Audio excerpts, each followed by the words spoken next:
Em 1242, com uma brilhante armadilha, Alexander Nevsky levou ao fundo os cavaleiros teutônicos. Santo para a Igreja Ortodoxa, herói para o povo, mito para a Rússia. Protagonista central de eventos que realinharam o equilíbrio religioso e político no leste europeu na Idade Média, e grande líder militar e político, o príncipe Alexander Nevsky foi tudo isso. O feito que lhe garantiu lugar na história e no imaginário mundial foi a vitória em uma batalha decisiva para a nação russa, travada sobre um lago congelado. A Batalha do Gelo foi um confronto modesto diante de épicos que mudaram a história, como Waterloo e Stalingrado, mas mudaria para sempre o destino da Rússia. Eu sou o Sidney Góes e você está no Placebo.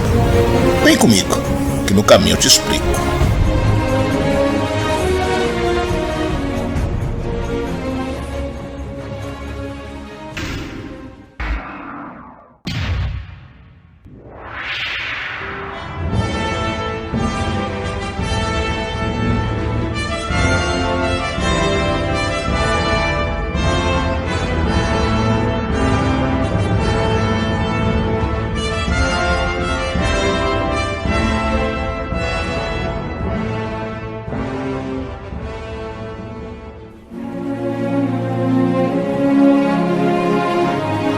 Na primeira metade do século XIII, a Rússia Kieviana, primeiro grande estado eslavo da história, era uma mistura de etnias e culturas e vivia um período de prosperidade. Isso até os vikings dominarem a região.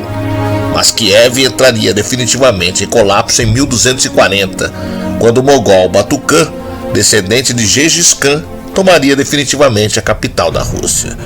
Os príncipes russos sobreviventes e as cidades-estado, que não foram destruídas, submeteram-se ao Khan, que fundou na região o Kanato da Horda Dourada, anexando ao Império Mongol. Novgorod estava entre as poucas que escaparam. Unindo habilidade política ao pagamento de pesados tributos aos mongóis, conseguiu manter a sua independência. Mas na Idade Média, bonança atraía violência. Se Novgorod escapara da ameaça dos mongóis vindos do leste, estava prestes a enfrentar um perigo maior: os europeus, que pressionavam do oeste. Os suecos foram os primeiros, queriam controlar as ricas rotas fluviais entre o Báltico e o Mar Negro. Com uma forma de governo rara para a época, Novgorod escolhia entre a aristocracia o Knyaz, um príncipe com mandato temporário de comandante político e militar. O cargo era revogável pela Assembleia do Povo, a VET. O Knyaz de então era Alexander Jaroslavich, de 19 anos. Jaroslavich e sua pequena armada atacaram o exército sueco às margens do rio Neva, destruindo-o completamente. Foi tão definitiva a derrota que a vontade dos suecos em conquistar o território russo desmoronou. A vitória mudaria o sobrenome de Jaroslavich para Nevsky, mas faria surgir forte inveja na aristocracia, os chamados boiardos, que obrigaria o Knyaz a se exilar. Logo, uma ameaça bem pior do que os suecos faria a aristocracia mudar de ideia. Uma ordem de monges guerreiros de origem alemã, os Cavaleiros Teutônicos, invadiram a vizinha Livônia, atual Letônia, que havia se tornado o epicentro das Cruzadas do Norte. O que os movia era o impulso de levar o cristianismo pela espada aos povos pagãos da Europa do Leste. Novgorod professava o cristianismo ortodoxo, mas se algum cavaleiro teutônico foi tomado por alguma dúvida moral sobre uma possível luta de cristãos contra cristão, o Papa Gregório IV não. Abençoou a expansão como forma de glorificação do catolicismo. Os cruzados avançavam em direção de Novgorod e os boiados chamaram o príncipe de volta. A ofensiva teutônica começou no inverno de 1240. Os cruzados chegaram com sua pesada cavalaria, devastaram e saquearam os que encontraram pela frente e conquistaram Pskov, parceira comercial de Novgorod. O jovem príncipe juntou a sua guarda pessoal, formada por cavaleiros de elite, uma milícia com gente de Novgorod e dos clãs tribais. Atacou de surpresa e reconquistou Pskov. Os prisioneiros foram libertados, mas não houve piedade aos boiados que colaboraram com o invasor. Foram enforcados. Os teutônicos eram soldados profissionais. Passada a surpresa, reorganizaram-se e passaram ao contra-ataque. Perto de Tartu, exterminaram parte do exército de Nevsky em missão de observação. O revés fez o príncipe mudar sua estratégia.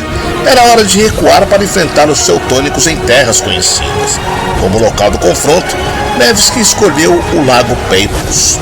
O lago era profundo, estava congelado e era cercado por pântanos que davam passagem somente em 3 pontos, que Nevsky conhecia bem. O príncipe também sabia que naquele começo de abril a superfície gelada do lago era fina e não aguentaria o peso da cavalaria teutônica. Era possível montar uma armadilha para os cruzados, percebeu ele. Posicionou suas tropas para obrigar o inimigo a cavalgar bem em cima do gelo e aguardou. Os alemães caíram no engodo. Mesmo em inferioridade numérica, 800 cavaleiros contra 5.000 russos estavam seguros de sua superioridade bélica com seus poderosos cavalos e pesadas armaduras. Assim, subestimaram o inimigo, considerando os bandos de camponeses mal armados e sem treinamento militar. Não deixavam de ter razão. Os homens de Nevsky não eram soldados, eram camponeses tirados à força de seus trabalhos rurais, não treinados e mal armados.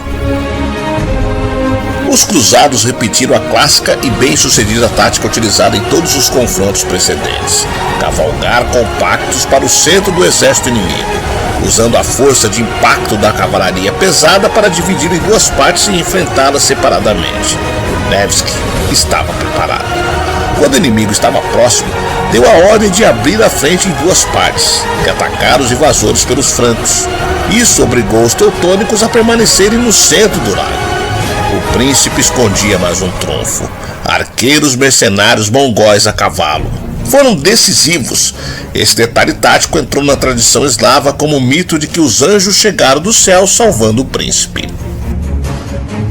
Cercados e ofuscados pelo sol refletido no gelo, os cruzados foram fustigados pelas flechas e atacados pela infantaria. O confronto foi rápido, mas sangrento. Os cruzados tentaram se retirar da superfície do lago, mas o gelo quebrava por debaixo deles. Cavalos e cavaleiros desapareciam nas águas geladas. O ponto de força da cavalaria teutônica, as armaduras pesadas, se revelou sua maldição. Somente 300 cruzados se salvaram do massacre. Mais uma vez, Nevsky voltou triunfante como um gênio militar. A estratégia de amizade com os dominadores asiáticos lhe assegurou em 1252 a nomeação como Grão-Príncipe. Alexander começou uma política de acomodação com os mongóis. Não lutou contra eles e perseguiu os rebeldes que não queriam pagar os tributos ao Khanato da Horda Dourada. Mas segundo uma versão aceita pelos historiadores, os mongóis mostraram-se ingratos e o teriam envenenado aos 43 anos durante uma visita oficial.